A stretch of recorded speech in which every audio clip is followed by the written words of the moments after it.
Compliance is a profession where people work tirelessly to make the world a better place. And there are hundreds of amazing and inspiring women who have helped the field develop into what it is today. Great Women in Compliance is part of the Compliance Podcast Network as they talk with women in compliance who are making a difference. Hello, and welcome to this week's episode of Great Women in Compliance, sponsored by Corporate Compliance Insights and hosted by the Compliance Podcast Network. I am thrilled today to introduce you to our special guest, Sabrina Segal. She is a third sector integrity, risk, and compliance advisor and the host of the Tolerable Risk podcast. She's a master evangelist of objective-centered risk assessment, and I can't wait for her to share with us her aversion to risk matrices. Welcome, Sabrina. Thank you so much. I'm really excited to be here and talk with you today. And I have to say, I've never been called a great woman in anything, so I'm really flattered to be on the podcast. That's overdue. You are certainly a great woman in compliance, and I can't wait to talk about how you're a great woman in risk management too today. But before we get to risk management, I know you recently celebrated a one-year anniversary of your very own hugely successful podcast called Tolerable Risk. For listeners that may not be aware of this fantastic resource, please tell us more about your podcast. Sure. So Tolerable Risk is a labor of love. It's something that I really enjoy doing. And it came out of my search for authoritative or even just helpful information about how to manage risk in the third sector. I'm a lawyer by training, don't hold that against me. But when I started transitioning more towards compliance and risk management, like anybody else, I said, okay, what's the best practice? What are the experts doing? What's really working well? And I went out into the world looking for things and I couldn't really find anything. I said, I'm not an expert, but maybe I can help to frame the conversation. And so I said, why not start a podcast? It's a great excuse for me to reach out to really interesting people and to learn while I'm doing it and share some of that learning sector. The Tolerable Risk podcast was born. And yeah, we had our first anniversary in October of last year. And it's just been wonderful. I think I've got almost 40 episodes that we've uploaded so far. We bring on an expert to talk about a particular area of risk, so HR or data protection and privacy, intellectual property, physical safety and security. But we come at it from the angle of charities and nonprofits, small to medium-sized organizations, low to no resource, working in complicated and complex environments. And I've gotten a lot of really good feedback so far. People really enjoy it. And it's a very niche area, but I've been really happy with the feedback. So it is continuing. I love it. I'm a fan, and please let our listeners know where they can find it. Like, how do they find Tolerable Risk if they want to listen in? It's on most of the major podcast platforms, so Google, Apple, Spotify, I think. If you just go into the major platforms and type in Tolerable Risk, it should pop up. You should be able to find it. Excellent. Look, I love the idea of being a creator, not just a consumer of what you need. So just so inspiring to know that you decided you needed some benchmarking and you went out and gave yourself the platform to find it. It's brilliant. I actually have a really silly story like that. When I was dating in London and I wanted to figure out how I could go speed dating, and instead of actually just going speed dating, I started a speed dating business. It's the thing you do. You're like, how do you go large or go home? There you go. Yeah. Innovative women. Here we go. Yeah, there we go. So I love that. Look, on the question of benchmarking, have you got any tips for someone who has only recently started as a podcast host? No names mentioned. It gets easier. It does. When I was first editing my first couple of episodes, I was up late, and I needed to make every pause perfect, and I needed to make every transition perfect. And then as you go through and you listen to more and more episodes, you get a sense of where it really does need to be perfect and then where you rush along and keep moving. Interviewing people becomes a lot easier. You get a sense for that tempo that you want. And yeah, I've added a few bits of technology to my repertoire, but not too much. You don't have to spend a whole lot. Invest in a good mic. And the software that I was just using Zoom for a while, and I was using Descript, the edit. And Descript now has a partnership with Squadcast, which actually makes recording really easy, especially if you're recording from a place with low bandwidth, like I am. I was recording from Egypt, and now I'm recording from Rwanda. And it really helps make sure that you don't lose people or when the bandwidth drops. Yeah, but you don't need a whole lot more than that. And podcasting is for everyone. It's fun and it's easy. And it's a great excuse to reach out to interesting people and ask them questions. Never a truer word. My goodness, that's what I get to do today. And it's funny, I always think you get into your own head about how you're going to be and how you're going to perform. But the one thing I've realized pretty quickly is it's really not about me. I have these magnificent guests, and as long as I let them speak, I'm good. So that's been my tip. Yeah, it's really great. I love it. I can just reach out to anybody that I see that's interesting and I can say, hey, I have this podcast. I'm interested in learning more from you. And everyone loves to hear themselves talk, right? So give them an opportunity to talk. Haha, now my secret as to why I invited you. Now, you just mentioned you are joining us from beautiful Rwanda in East Africa today. Our listeners probably don't know that my mother was actually born in East Africa in Uganda and her mother in Kenya. So I'm very fond. I have a very special connection to that part of the world. But why are you in Rwanda and what are you doing there? I belong to an international development humanitarian assistance team. So my partner is also in this line of work. And so he's with the UN. And so this is why we're posted here in Rwanda now. So I'm thrilled to be here. It's a beautiful country. And it just gives me a great excuse to see another part of the world and continue to do the work that I love to do. And you brought your family with you, is that right? You've got your children with you? Absolutely. I got the kids with me too. Everyone's here. Everyone, the cats, the kids, everyone's here. What an adventure. I'm so jealous and also in awe of how you do this. I think you only landed there a few weeks ago, so it's amazing. Yeah, yes, it's amazing. Yes. It's amazing. When I first connected with you on LinkedIn, I noticed you have a fascinating global career in compliance. I see that you were working with Save the Children in Cairo at that time. You've also got a deep experience across the globe working for NGOs in Jordan, Afghanistan, Italy, the UAE, just to name a few. And I think you've also held several roles as a public servant for the US government in Washington, D.C., which is where I'm sitting right now. Your podcast and your work is about the third sector. What is the third sector? Tell our listeners what you do there. That's a great question. So the third sector is essentially what you would think about charities and nonprofits. The private sector is businesses. The government sector is government regulations. And the third sector basically picks up where those two sectors drop off. The third sector is really a gap filler. It's for where policies have failed or the private sector doesn't see any profit. And unfortunately, a lot of people fall through the cracks when those two elements come together. And so charities and nonprofits are created to pick up the slack. And so the third sector is really not the private sector and not the government sector. So tell us a bit more about compliance and risk management in the third sector. Sure. So one of the things I always like to frame this question as is because the third sector functions where the private sector, doesn't see value and where the government sector has failed, we are inherently working in a high risk environment. Whether it's doing elder care or trying to fight for good regulations against climate change or doing humanitarian work in a post-conflict environment or maybe inactive, the environments that third sector organizations work in are inherently high risk. People don't necessarily look at it that way, but if you think if it wasn't high risk, then the private sector would probably be there, or the regulations the government put in place would probably have worked, or the support programs the government in place would have worked. So we work in the gap areas, and these gap areas are high risk. And my point of view is that the third sector doesn't really have yet a good, strong approach that's fit for purpose for us. A lot of the risk approaches that you find out there these days are designed by financial institutions or oil and gas, petrochemical, aerospace engineering, things like that. They are very quantitative heavy. They can be quantitative heavy because they have the core data that they need to use some of those tools, Monte Carlo tools, Bayesian statistics, frequency analysis, things like that.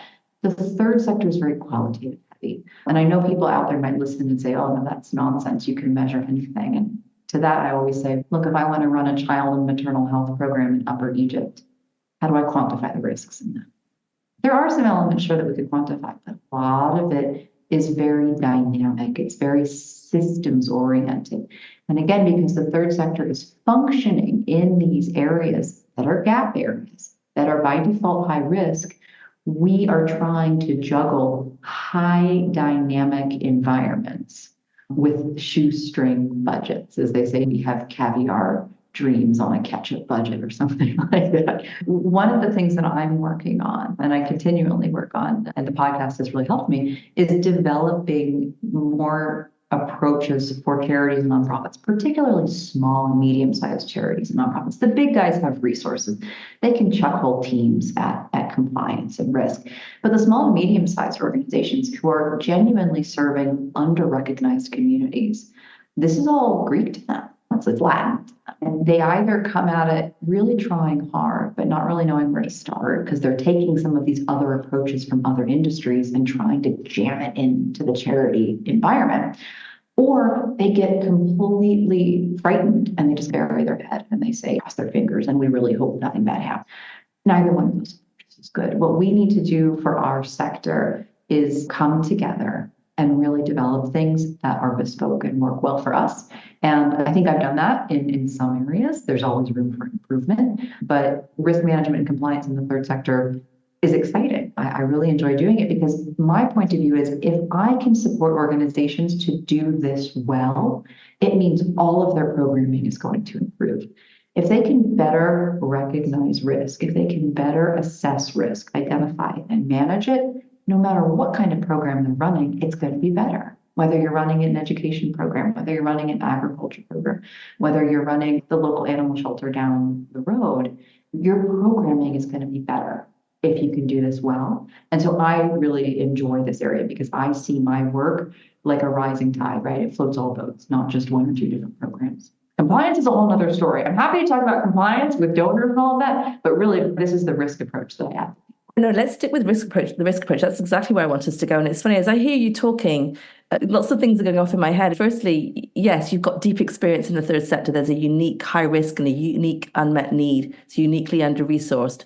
Then I think maybe not so unique. The private sector probably resonates with some of those things too. There's lots of private sector organizations that feel uniquely under-resourced for the risk they're trying to manage. And so that's why I get so excited when I listen to you and I hear you and I read what you write, because a lot of what you're diving deep into in the third sector has massive parallel application in the private sector. And so as I sit in the private sector, trying to make sure that I'm not overwhelming my employees, my leaders, my boards with quantitative data that just doesn't, I'm going to say, is not decision useful and doesn't really move the needle. I am also looking for some inspiration when it comes to making it digestible, making it qualitative, making it move hearts and minds, making it relevant and fit for purpose, like you said, where there's high risk. And yes, we can talk all day about which risk is higher, but actually I think many of our listeners will resonate with what you've said. They're like, actually, I feel like I've got high risk to manage with no resources. Help me out. I think I've received a lot of feedback, particularly on the podcast, from small organizations, startups and things like that, who have said, yeah, I've actually really received a lot of value from your podcast because low to no resourced environments are very similar to a startup business. And I can definitely see the overlap there. The uniqueness that comes out of the third sector, though, is we have sometimes competing stakeholders. We have multiple stakeholders at certain levels where private sector would only have one. So let me give you an example. In the private sector, to simplify this, right? You have a widget, you have a product or a service, you do some sort of improvement on it, you go to market, you have your customers, they buy it, you take your profit, you reinvest it, or you pay your shareholders, whatever. But it's a pretty cyclical thing, right? You can say product, purchaser, your customer. In the third sector, we have this dynamic where we have our participants and beneficiaries, right? The people who receive the good or service that the third sector organization is delivering. And we have the funders who are giving that organization the resource in order to deliver that good or service. So third sector organizations really face a challenge sometimes when they say, who is our quote unquote customer? Is it our beneficiaries and participants? Or is it the donor that's making all of these demands on us for reporting and all these compliance requirements? And sometimes those two stakeholders can be at odds. And this is where you see a lot now, this talk about localization and decolonization of aid and things like that, whereas donors were coming in and saying, I'm going to give you this amount of money because I want you to do X, Y, and Z program in this country or in this area or in this region or whatever, or with this population. And the population there is saying, we don't need that at all, right? That's not at all what we need. You're telling me that you're going to drill a well, but we know if you drill a well here, the water's too salty, we won't be able to do anything with it. In fact, what we need are solar panels. But the donors just don't know we're control. So third sector organizations are really sometimes in these very difficult positions that private sector organizations don't know what to face. Or maybe they do. I'm trying to think of an analogy if they have an investor that wants to take the company one way and they want to go somewhere else. But when you simplify it, it's quite complicated with these two stakeholders that third sector organizations have to balance. And private sector organizations maybe don't face that in the same way. Yeah, no, I totally see it. But you're right. The analogy in the private sector is going to be the investor versus the stakeholder versus the employee. And we know we're trying to navigate that. What have you learned then through your practice that can help our listeners with that, with navigating those kind of tensions in the compliance or risk management function? That's really hard. And that's one of the things that I'm starting to advocate for right now is engaging donors in a more diplomatic, right, but direct way. Because as I unpack a lot of the layers around localization and trying to be frontline led, you hear a lot of this coming out of major institutional donors right now. USAID has put a big thing on their website about working with more local partners, FCDO, the UN, the World Bank, everyone's saying local frontline. But when you actually peel back the compliance requirements and the compliance environment, they haven't really changed much.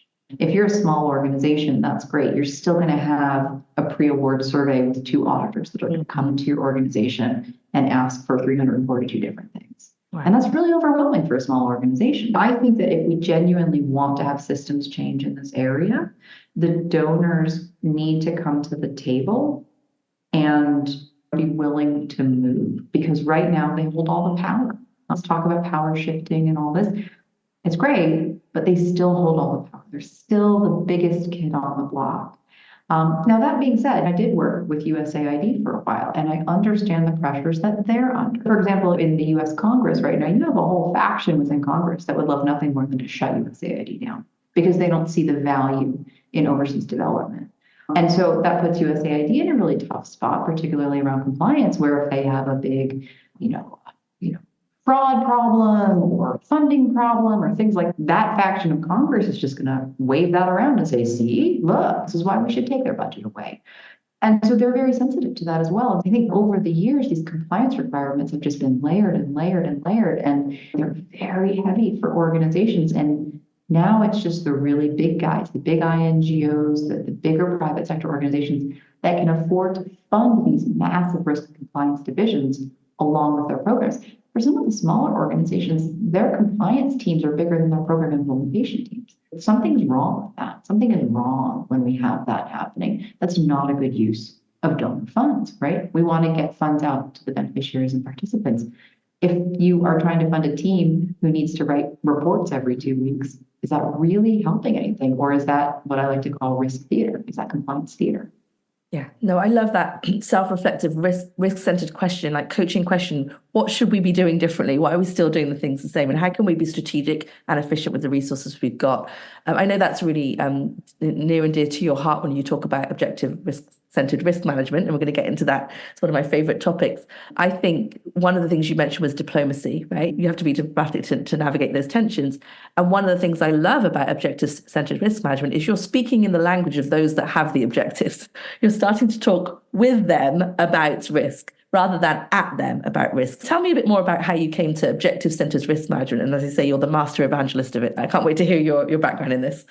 I definitely want to echo what you said and second what you said about we don't want to talk at people about risk and compliance. We want to talk with them. We want to put the challenges on the other side of the table, and we want to sit on the same side of the table as they are and say, think of us as an extension of your team.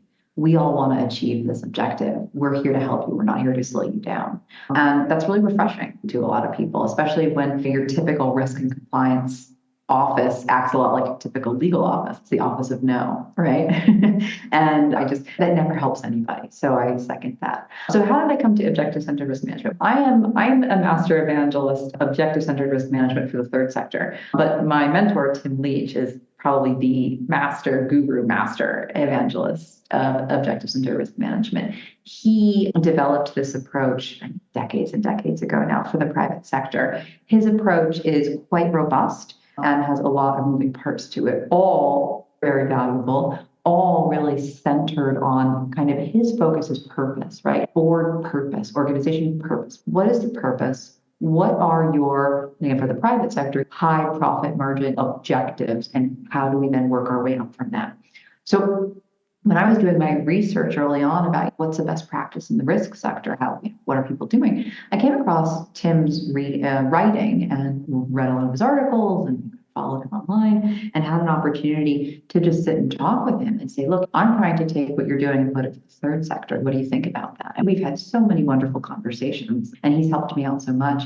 And what I did was I took his approach and really simplified it. And I made it appropriate for small and medium-sized organizations in the third sector, understanding what our pressures and our risks are. And so I developed objective-centered risk management for the third sector. And exactly what you said, Hemma, it focuses on what are we trying to achieve. It shifts the analysis away from a risk register, just a long list of horrible things that may or may not happen, risk matrices, which are a snapshot in time looking backwards, risk appetite statements, which are not even worth the paper they're written on, right? It moves away from those things, which are very static and very linear, and it moves risk awareness and risk identification into a more systems-based approach as well as a dynamic approach. And the two things that I really think objective-centered risk management do well is, number one, ties your risk analysis and all the resources and time you're going to go into doing your analysis directly to the risk. And the second thing it does is it helps to directly influence decision-making. And so senior managers, boards and trustees, and even just project managers themselves really like this approach because they can look at it. It puts the objective and tracking the objective at the center, not a long list of risks. Because organizations don't create themselves just to track risk. They create themselves to achieve objectives. So let's put that at the center, and then let's identify not only our threats, but also our opportunities. Because that's the other half of risk management that I think we miss out on a lot. Is we focus on the threats, but we don't actually focus on what are the things that are going to happen along our journey that will enhance our ability to achieve our objective. And for charities and nonprofits, and probably small organizations too that have limited budgets, if you miss one of these opportunities along the way, you may actually miss that chance to double or triple your impact because you didn't think about it. Now, you're not going to think about everything, right? But the 80-20, if you can cover 80%, you're going to be all right. And the other 20%, we can pivot and adapt and accelerate. But I love this approach because it's both the threats and the opportunities. And again, it puts the objective really at the center of the analysis. Now, you've shared some fighting words here. You've been attacking risk registers and risk matrices and risk... Bring it on. Yeah, look, I'm sold on this because I've been following you and Tim for a while. But for our listeners, I want to break it down a little bit because, look, one thing that all risk frameworks have in common is the need to conduct risk assessments and do risk management well as part of the compliance program. We know global risk frameworks refer to risk assessments. Specifically, the US Department of Justice has put out guidance on their heightened regulatory expectations around risk assessments and the evaluation of corporate compliance programs. These are things that are very familiar to our listeners. I'm sure many in our audience then are interested in how to conduct effective risk assessments that are defensible and decision useful, to your point. And they have really good intentions to do this hard thing, maybe doing it with some of the things that you've just said, throw those out. There's something that resonated with me on one of your podcasts with Rupert Evell was he said, let's talk about where good intentions meet operational reality. I love that. That really stuck with me because this is really a space where good intentions meet operational reality. So let's let's go back to basics a little bit and break down what we're talking about here. What is objective-centered risk management? We're going to go through that. And also, what is it you say is wrong with the traditional way? What is the traditional way? And what is it you say that could be done differently? I hear you're talking about the third sector, but I really do believe that these principles stand squarely for the private sector as well. So let's dig in there a little bit. Let me start with the basic question. What are we talking about when we say the word risk? Sure. The definition of risk that I use is the ISO 31000 definitions, the effect of uncertainty on objectives, full stop. It's 6 words, right? I like that definition because it focuses on uncertainty, which in my world, uncertainty is dynamic. Again, it's not linear.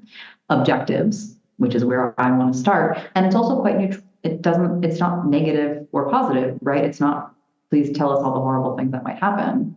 It's the effect of uncertainty on objectives. And uncertainty can bring opportunities, but it can also bring threats. So that's the base definition that I like. So the definition, just pausing there itself, centers objectives in the definition. We're talking about objectives, right? That's really helpful. Yeah. So why is risk management important? From a third sector point of view, when we look at risk, when I look at risk, I kind of look at the three main families of risk: reputational, financial, and legal. In the third sector, financial and legal are important. They're there, but it's not like we're a big bank or a manufacturing company that has deep pockets.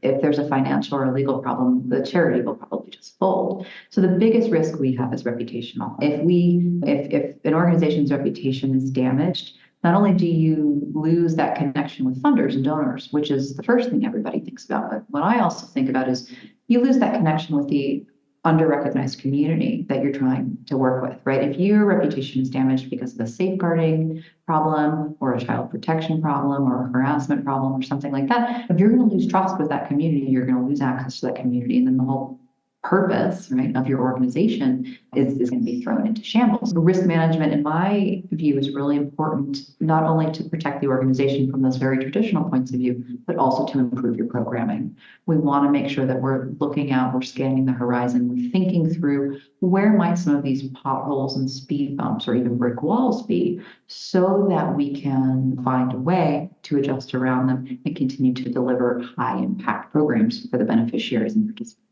Yeah, no, that makes abject sense. And again, just translating it to the private sector, you want to meet your objectives, number one. One thing that might get in the way is a reputational hit. I know traditionally in the compliance function, we talk a lot about the legal and the financial implications, but we now know with social media and active employees and active customers, you're going to get your reputational hit a lot sooner than the DOJ is going to come for you. So really important. Okay, so given that it's that important, who should be responsible for managing risk? The canned response is everybody, right? Everybody's responsible for risk. And I say that tongue in cheek. You certainly have to have your champions, and you have to have the people who are accountable. If we think about our RACI matrix, you've got your responsible, accountable, consulted, and informed. Ultimately, there has to be an accountable. Now, you can say in theory, the trustees or the board are ultimately accountable, your senior management is ultimately accountable.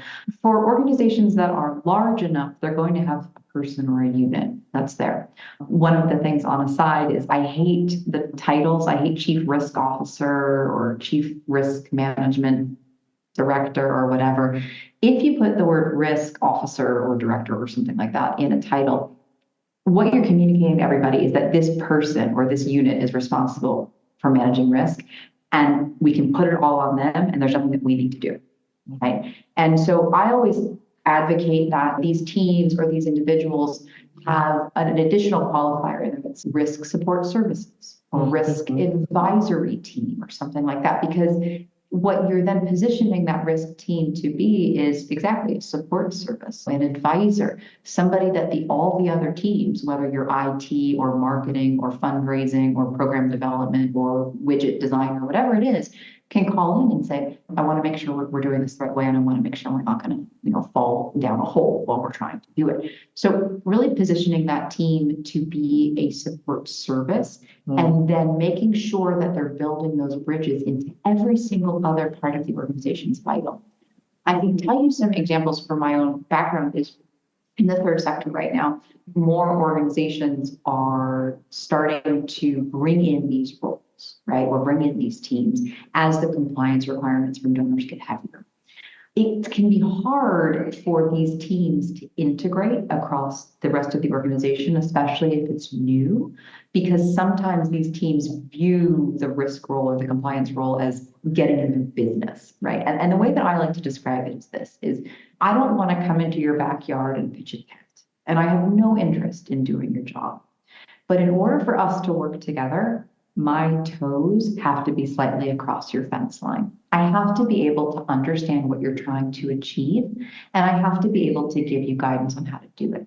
Now, a lot of times the risk and assurance teams don't have a stick, right? We don't have the authority to make people do anything. So we have to work with our carrots a lot. And the carrots are providing value, providing valuable feedback, and providing these tools and approaches that integrate into the ways of working that the organization already has. And so you may hear me say on some things or what I write, risk has to be built in, not bolted on. Yes. And this is one of the things that's really important. And one of the ways that I like to do it is I like to convince the organization to get rid of the risk matrix is siloed. It doesn't connect to anything. thing.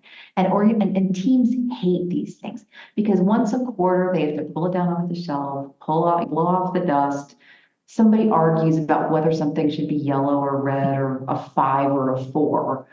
And then they put it back on the shelf and never again is it seen until the next quarter. It's a waste of everybody's time. So when I introduce objective-centered risk management, and what it actually is a project management tool, and I show the project managers the value of the tool because what they're measuring is their achievement of their objective as they move towards it, not some long list of risks that may or may not happen. They go, oh, wait a minute, there's value here. And it's even better if I can say, and you never have to touch the risk matrix again, just use this tool. Yes. So actually, I can position it as I'm taking useless, busy work off of their plate. And that's a real win for me if I can do that. She said it again, useless busy work. You heard it here first. It is. I challenge people to show me. I ask 2 questions. I just say, show me how it relates to objectives and show me how it influences decisions. And I say, have you ever been in a senior management meeting where someone says, wait a minute, before we make this decision, we have to check the risk matrix. Wait a minute, before we make this decision, we have to check the risk appetite statement. Right. No one does that. Boards don't even do that. No one does that. Why are we doing that? And fine, the US Department of Justice love those guys, but it's a tick box exercise. It's risk theater. If they go, okay, you have a risk matrix, great, check that box, move on. What I actually wish that they would do is ask for a little bit more qualitative analysis on, okay, how are you doing that? How are you coming to those numbers? How do you use this tool in your decision making? Because that's actually where the rubber meets the road. Yeah, and look, I can guarantee you that is what the regulators will be asking. They're no longer interested in a checkbox paper exercise, and they will be asking, is your risk management fit for purpose? And to actually answer that question with some sense making. As I say, make it make sense, right? No, I love that. You've covered so much here. I want to just underline a few things. Firstly, let's add some value. Let's have risk management built in, not bolted on. I love that. Really like that. We're going to look at that a bit more in detail in a second. You talked about the chief risk officer versus the coach or the facilitator or the enabler of risk management. I love that idea, the champion of it, thinking of ourselves as compliance as a service, risk management as a service. I think that's really powerful and something we can all, practical, we can take away from this. And I loved your idea of the measurement of the achievement of the objective. Again, what are our people interested in? Their own objectives. Why not the language and why not bolt into that process? I was even just thinking about the toe over the fence. It's really interesting because you're right. A lot of our work is just trying to get to the fence. And you're saying if you could just get the toe in and be relevant to what these people are thinking about, you might have much more success. And again, you may be crowdsourcing the risk management at source, right? You might be having them do the risk management if you can enable it. So no, I love all of that. I'm furiously taking notes as you speak. This is, again, another masterclass on this. Now, we talked about compliance and risk being bolted on sometimes instead of built in. Also, it's often bolted on as an afterthought.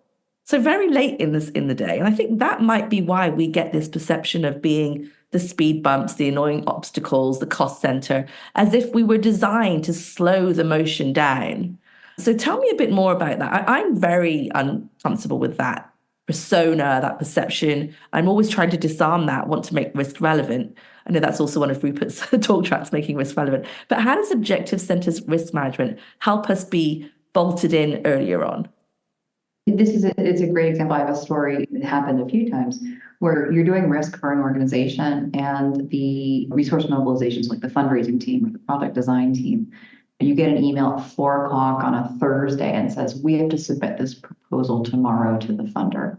Do a risk analysis. Mm-hmm. And this is the first I've seen of this proposal. And I think part of it is the obligation is on the risk and compliance people to go out and do, as I say, a dog and pony show about what it is exactly it is that we do, right? And how we can provide value. So the onus is on us to better communicate the value that we can provide. So I put a lot of the responsibility on us to do that. But then you also have to get senior management to sit down and work through these work processes and hold some of these other teams accountable and say, no, you got to get risk at the table early because there's no way that you can do something at 4 o'clock on Thursday for a proposal submission on Friday. So part of another reason why I like objective-centered risk management is in order to do the analysis, you really need to have a cross-functional team sitting around the table and talking about the objective. For example, if you are trying to achieve an objective where you are doing community mobilization around something like hand washing, right, for water sanitation and hygiene programs, you're going to need to hire community mobilizers. Now, if your organization is running 2 or 3 different community mobilization programs, they're going to have to hire a lot of community mobilizers. Now, if you can't bring enough people on board in the amount of time you have, that's a big threat. Now, the only way you're going to know that is if you have somebody from HR who has that global view on what the organization has to do at the table. And a lot of times our support services are not at the table when these projects and programs are being developed. It's the water, sanitation, and hygiene technical expert who's there. It's the project manager who's there. Maybe it's the finance guy if they have a question about budget, but sometimes they're not there, right? The project team puts together this fantastic idea and then chucks it to finance and say, make it fit within this budget. And then HR is not there. Data protection and privacy is not there. Physical safety and security, for example, if you're doing a cash-based program and you have to distribute cash somewhere, they're all afterthoughts. Integrating this objective-centered risk management analysis early on, making it a key step in your project or your program development is a forcing function to bring these other stakeholders around the table and start talking about what are we trying to achieve. Now, it's helpful for the project team to have clear objectives. I've found when I've worked with a lot of organizations, that's part of the challenge too. You can't do objective-centered risk management if you don't have clear objectives. Mm-hmm. That's a whole nother podcast. It's on establishing objectives. Yeah. But what you find sometimes is that different stakeholders have different objectives, even though everyone thinks that they're all on the same page. So then it's almost like a therapy session. Oh, what were you thinking? Oh, what were you thinking? It helps the organization because it brings clarity around the objectives, right? Where they may not have had. And that's a threat if you don't have clear objectives. But once you have those clear objectives, you can then work your way through this analysis fairly painlessly. It's not really this complicated thing. And again, the other half of it's threats, but the other half is opportunities. And I can tell you in the charity sector, we are big heart folks, right? We want to go out and change the world. They're so much more excited to talk about opportunities and ways that we can enhance the achievement of our objective. They understand the threats, but really asking them to say, look, let's say you're running a literacy program and you only have space for 50 people, but 150 sign up. That's demonstrating that you have a lot more interest in this community. So how can you quickly scale? What are some things we could put in place? Other partnerships? Could we have the printing vendor on standby if they need to print more materials, whatever, so that we could actually reach those 100 as opposed to just limiting ourselves? What could we do? And then they get really excited. Oh yeah, okay, if this is really as well designed as we want, we're going to have a lot more interest in, okay? And it gets them really engaged. But that's risk management. But they don't see it that way. But it is, it's risk management. No, that's so true. And you get me excited just talking about it. The thing is, we talk about partnering with the business, but what you're talking about is having a common objective. My objective is not to be a compliance person. My objective is to the objectives of the business, right? I'm trying to help the business go along. I love analogies. I use the analogy if I say to our business partners, look, you get to decide what plane you want to build, how you build it, how high, where you want to go. What we're going to do is help you take off, fly, and land safely. So using that analogy, if you're not thinking about who's helping you take off, fly, land safely, tell you the weather, where you're going, you're probably less likely to open that route for your business. And so it's a great example, Hemma. It's an excellent example. Yeah, we turn into the office of unlock. We're unlocking new routes and new business with you rather than blocking, slowing you down, making you feel risk averse. So I love that framing for you as well in terms of get in there with the objective center. It's messy. Of course it's messy. The objectives need to be clear, but be messy together rather than an afterthought. I'm with you. Now, look, the other thing I struggle with is when you get in the room, you get in that room early. What are you doing practically? Now, I'm going to say the list of horribles, which is the risk register, can sometimes feel overwhelming. Once you get in the room, you've got to know what you're doing. What you don't want to be doing is talking about the weather all over the globe when you're only flying to one place. What you don't want to be doing is talking about all the types of fuel, even though you only really need to use one fuel. I feel, again, as risk officers or compliance officers, we sometimes come in with the enterprise big risk that we learned at law school, or the ones the DOJ are prosecuting right now, and we're not making risk relevant to those objectives. So tell us about the risk register and the list of horribles, and how can we be more efficient and strategic there? Well, number one, get rid of them. Number two, I'll tell you, so when I do training on objective-centered risk management, it's for charities, it's about a 2-hour training. 1 hour is the fundamentals around risk. Why is it important? But for objective-centered risk management in the third sector, I really only focus on two things. I focus on active monitoring and mitigation. And so if we frame our responses that they can be one of two things, we can actively monitor the things that we don't have control over, or we can mitigate the things that we have some control over. We'll never have total control. So when we frame it like that, right, then that's the first hour. We talk about that. The second hour is a workshop where I take real objectives from the organization. I put them in the middle of kind of my flower diagram. I'm happy to share with people. And then we work through real objectives, right? And so the first concentric ring around the objective is identifying threats and opportunities. The second concentric ring around that is then taking those threats and opportunities that we've identified and identifying causes. Now, some may have a linear cause. Some causes may be linked to two different threats. Some threats may have two or three different causes, right? This helps us start to do, it's like a modified mind map. But why I like this tool is, again, it allows a many-to-many connection as opposed to a risk matrix, which is linear. It's a one thing. It's making the assumption that this thing will happen or not, and not understanding the context that this thing is existing in, which is a huge problem with traditional risk management approaches. So the next concentric ring I was talking about is our causes. We can map the many to many there. And then the final concentric ring at the outside is preparation steps. What we do is say, what are our active monitoring or mitigation steps so that we can address the causes, so that we can either prevent the threats or enhance the opportunities so that we can achieve our objective. So we start from the middle, go out, and then we work from the out back in. One of the nice things about the preparation steps too is this is how you can replace your risk appetite statement, which again, I think you should throw out. If you take all your preparation steps and you price them, whether it's staff time, whether it's equipment, whether it's software, whatever it is that you've identified as a preparation step to actively monitor or mitigate, you then actually can operationalize your risk appetite statement because you have a budget.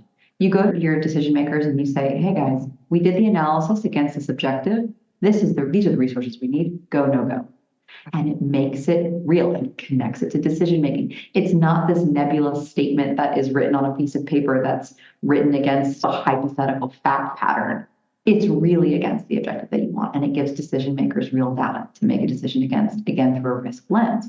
You asked me, what do you prepare for when you go in the room? You want to make sure the people that are participating in this understand the goal of using the tool, and you also want to make sure that the right people are around the table. And then it's really more, you are in the role of facilitator and asking the right questions, prompting the right questions, pulling people out of rabbit holes when they start to go down. But what I've found is when you facilitate these conversations and you have a cross-section of staff at the table, they tend to stick to what they think is going to happen. I do a little talk too about when we talk about risk, mild to wild, right? Mild is the power goes out for 3 hours. Wild is somewhat wild was a global pandemic, but now we all know that that's totally possible. That it could be something else. But also, if you look at your typical distribution curve, the groups that come together stay around the middle. And the other thing that's amazing is they come up with things that you'd never think of. So I'll give you an example. I use the example of a child and maternal health program in Upper Egypt, right? So I did this analysis with a team that was doing a program similar to that. And one of the things that they flagged was, in order for us to run this program, we have to get local government approval every time we want to run an activity. And they know who we are and they like us, and we don't have a typical problem getting approval, but there's high turnover in that particular role in the local government. And so when we get a new government functionary, we have to go through the whole process again of introducing ourselves, making sure they know they can trust us and all of this, and that adds to delay. Now, that wasn't something I had ever thought of before, but the teams who were working on the ground, they were like, this is real. So we put in place an active monitoring process, right? So the project manager knew that the sub-manager who was responsible for that particular region was responsible for keeping an eye out and seeing, is this local government functionary leaving or whatever? And if we got a whiff that was happening, we put our response in place. We had our deputy country director reach out, offer to come down, do a little show about who we are as an organization and why you can trust us for the new person. And it would reduce the delay, right? Because we were monitoring that element. That never showed up on any risk matrix. And it never showed up on any risk matrix because you didn't have the right people around the table putting it together. No, it's brilliant. It really is the truth of getting real and making risk relevant. And the only way you can do that is if you lean into the specifics of the objectives you've got. I also just want to underscore something you said about getting the right people in the table. It's very tempting, isn't it? If I'm an anti-corruption professional, just to turn up at the table to talk about anti-corruption risks and forget that there's a holistic view, right? Like anti-corruption for flying a plane doesn't feel relevant. It might well be, right? But we need to get the holistic view of the risk manager in the room and really, again, ask ourselves those coaching questions. As you said, what do we want to achieve? What might get in the way? And I do think the best people to answer that are the people, the risk owners that are flying the plane and building the plane. They're absolutely the industry, the geography, the environment, the interactions, and how important it is, for example, to know and have had a long-standing relationship with the government official, for example. So no. I mean, but my mom's a doctor, and one of the things that when she was in medical school, one of the professors that was teaching her taught her this. He said, if you talk to the patient long enough, they'll diagnose themselves. Yes. And that always really stuck with me because I think, if we talk to our teams long enough, they're going to identify, they know what the threats are. The problem is that risk and compliance have been introduced into the modern parlance as we're here to save everything, or we're here to fix everything, or we're the experts on everything. And we're not. I actually see my role, again, much more as a facilitator, as a guide towards helping to guide the teams. They know the answers, but they're not familiar with all the terminology that we use or any of these tools that have been developed that are really just coloring books, right? It's just like we make it complicated for no reason. And I think we get back to basics. We sit them down. We listen to them. We then take we're guides and we're also interpreters, right? We take what they're telling us and we put it in the format that might be necessary for DOJ, or in my case, might be necessary for a donor. But we also help them think through so they can achieve their objectives. One of the best things that was ever said to me about objectives and risk management was I was doing a training, and during one of the breaks, one of the participants came out to me and said, Sabrina, this is amazing. Objectives of risk management isn't a tool, it's a way of thinking. Yes. And I was just like, you have summed this up, right? What we want to really share with the folks in our organizations is it's a way of thinking. It's like breathing. It's something that we, again, don't bolt on, but is built in. And it's something that we want to do, not because it's this cumbersome process, but because we want to achieve the objectives and we're all on the same side of the table. Now, look, I'm sold on this. This is a way of thinking. But I also think you're disrupting a well-established industry. Bring them on. Yeah, bring it on. I'm with you. And I want to talk to you a little bit about that because there's a bit of ego here. As you said, there's a whole industry designed to get that quantitative analysis, use those tools, draft those risk registers, tool them, spend money on tooling. We have to disrupt the way of thinking of the professionals and the industry, and there hopefully influence for good our business partners. And be full partners with them. But how, I always like to say, you're doing something useful if you've got some haters and detractors in the comments fields. And I know you get some passionate threads on LinkedIn and other places. So how are you navigating this and I really mean this in genuinely, I'm not being facetious, as you become an influencer in this space and you're breaking ground here and trying to change people's way of thinking and really, quite frankly, going up against a well-established risk management industry, how are you navigating that?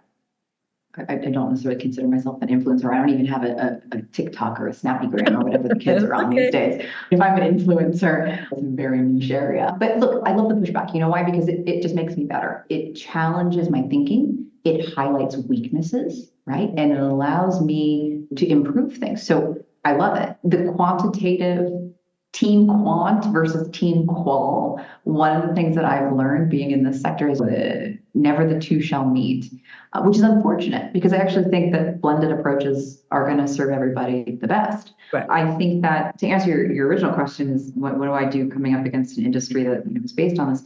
Yeah, you have a lot of consultants who have made their livings on doing risk matrices for organizations, and that's fine. Except it doesn't really work. And more analysis is being done. People are writing books like Doug Hubbard and are writing books about why a risk matrix is nothing more than fortune telling. And what's interesting actually is I've had a lot of consultants reach out to me and say, Sabrina, I totally agree with everything you're doing. The problem is the client is asking for this. Mm-hmm. And I understand their point of view, right? I mean, if this is your bread and butter, then okay. My response is, well, let's start to gently challenge the client the same way that I am saying I need to, in my sector, we need to gently challenge our donors.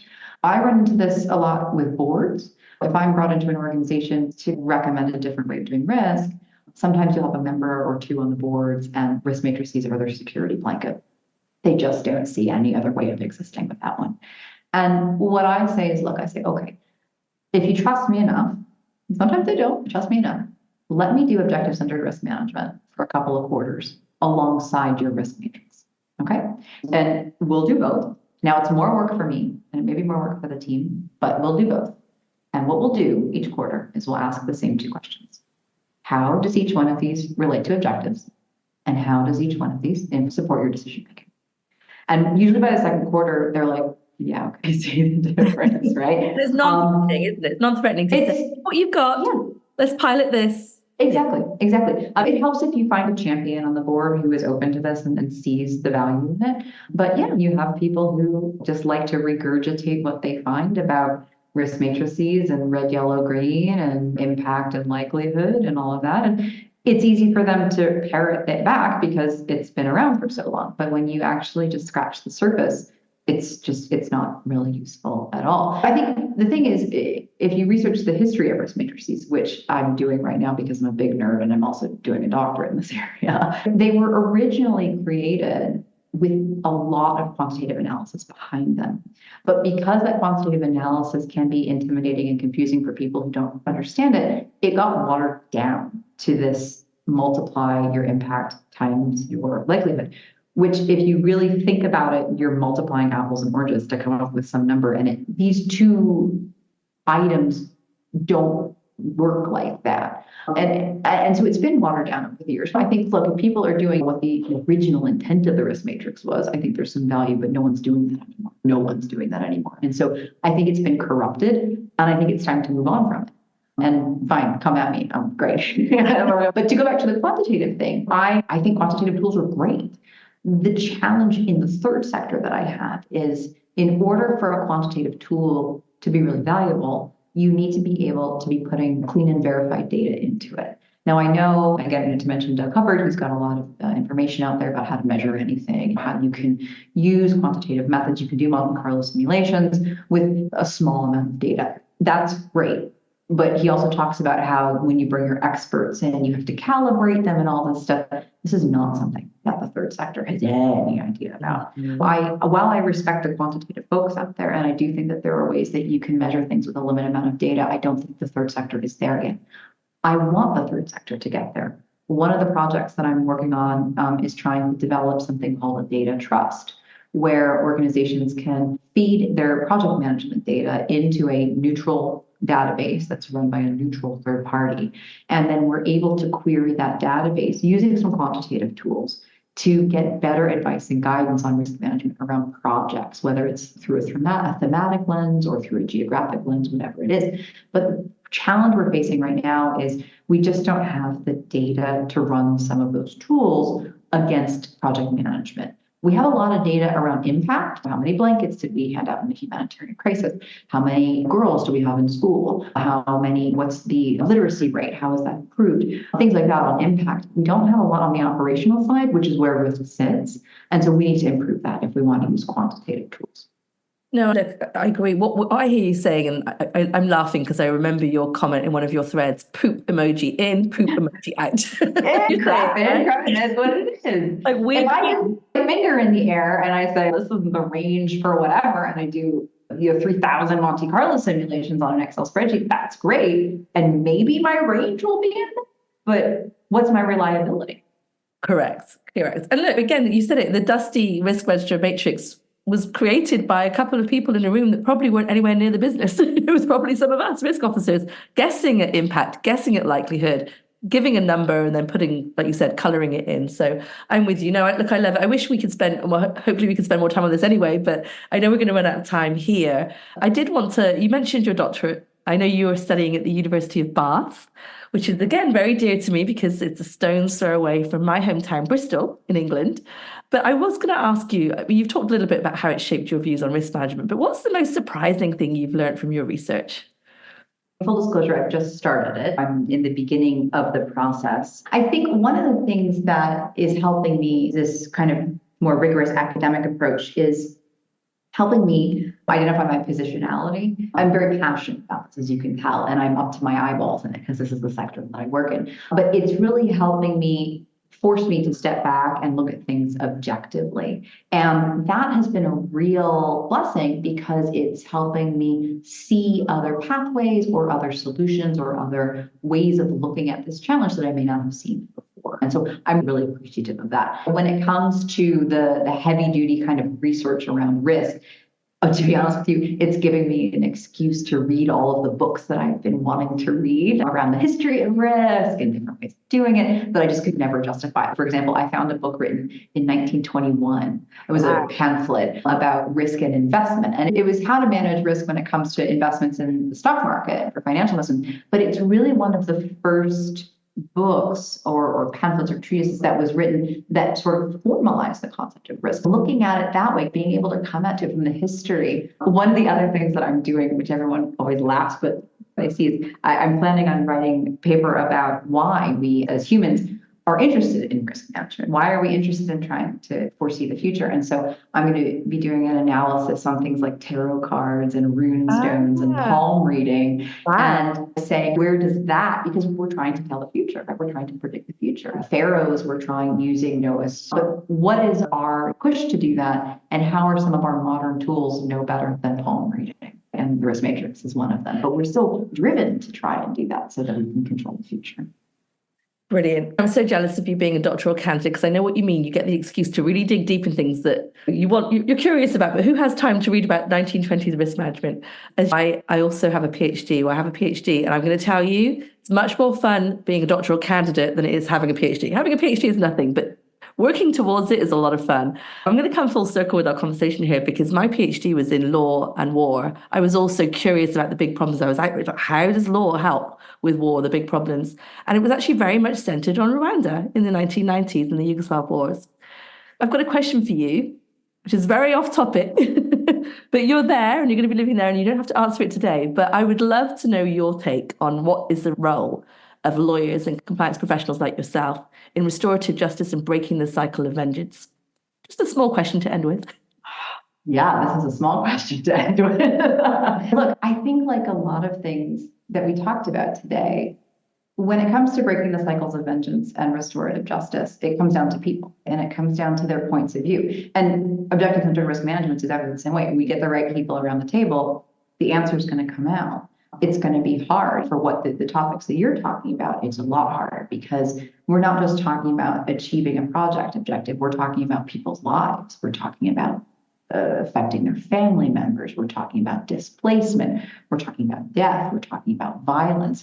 These things really need really strong facilitation and really strong commitments in order to be successful. I don't know about compliance in this area, but I think lawyers do have a role in this because we're often looked at to draft some of these governing documents and things like that. And I think if you look at the history of post-conflict environments, some of these governing documents that are put in place are drafted by the conquering powers, and they're not very durable. They're not very sustainable. They don't have the right parties around the table. Maybe they have the right parties from the warring factions or things like that, but civil society is left out. Women are left out, right? Representatives from under-recognized communities are left out. And therefore, it's not really durable and it's not really representative. So I think as lawyers in that particular area, we have an obligation to keep our eyes open and to be scanning and to ensure that, or advocate to ensure that everybody, all of the potential stakeholders are at the table. And in order to be able to identify all the potential stakeholders, we need to talk to people. We can't just be sitting behind our desk writing an international agreement and making sure that we have the right amendment clauses and marking and branding clauses or whatever it is in there. It's really about who needs to be there and whose voice has to be heard. I think that's one of the things about being a lawyer too, is we're here to, in human rights law, give voice to the voiceless. Even if you're a litigator, right? You're there to provide your client's voice in front of this court of law and to make sure that their voice and their position is heard. And so I think that lawyers have a real big part in that. So here in Rwanda, for example, this year is the 30th anniversary of the genocide. And everyone goes, oh, it happened 30 years ago. I can't believe it. And one of the things that's so interesting to me with the Rwandans that I meet here is, if you think about it, 30 years ago, so people who are in their early, mid, late 20s, that's not their history. They weren't even born. It's their parents' history. It's their aunts and uncles' history. It's their grandparents' history. They've heard it. It's their country's history. It's part of the fabric of where they've grown up, but it's not their history. And they're eager to recognize it, but leave it behind.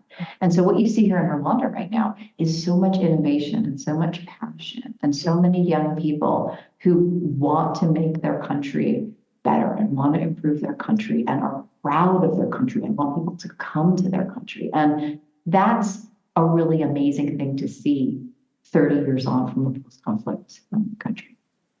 Wow, I threw you a curveball, but you delivered. I mean, look, I'm just going to sum that up. Firstly, you make me feel, oh, was it really 30 years ago? Gosh. I know. Secondly, I think, Mike, I was going to say it's really not about us. It's you've talked about the objectives and the wishes and the desires of the current population of Rwanda, and the fact that there might be functionaries, lawyers, governments writing rules that will impact those lives without bringing them in the room. Right? And that's really what I'm hearing from you today. Like, the thrust of what you're saying is get the right people in the room. I want to really end with what your mum said, right? Speak to the patient enough, he or she will diagnose themselves. And if the doctors are in another room writing the history and the scripts without speaking to the patient, they're not going to be effective. And you also mentioned that other thing, the ego thing I'm going to bring up, is it really isn't about us as lawyers, right? I used to teach baby barristers in England, and they would be very much like we talked about in the podcast at the beginning. They'd be thinking about how they showed up, and if they just remembered they were there with a client whose livelihood or liberty was on the line, they would act and show up differently. They wouldn't be worried about their ums and ahs. They would be thinking about the objective. And again, let's go back to objective-centered risk management can save lives. You really can. It's objective-centered, and it's also viewing yourself as a facilitator. Yes. You're like a midwife, right? Like we are not the ones with when you march in there and you're like, I'm a risk officer, and so you have to listen to me. Like, we don't know crap about crap, right? We know enough about our area. We're the facilitator to bring the best out of these different parts of the organization so that the organization can do its best for whatever the purpose is. I love it. With that, we're going to have to stop. And I'm just so grateful to you for spending time with me. I am enthralled, as I knew I would be. Reach out to Sabrina if you've got any questions about objective-centered risk management in the third sector. Check out her podcast. We'll put a link to it in the show notes. I'm so grateful to you. Thank you for spending time with me today. And we'll be in touch for more on this. I hope so, Hemma. Thank you so much for having me on the show. It's been a wonderful conversation. Thank you. Thanks for joining us for this episode of Great Women in Compliance. We hope you'll join us in honoring the great women in the compliance field by subscribing to this podcast and leaving a review.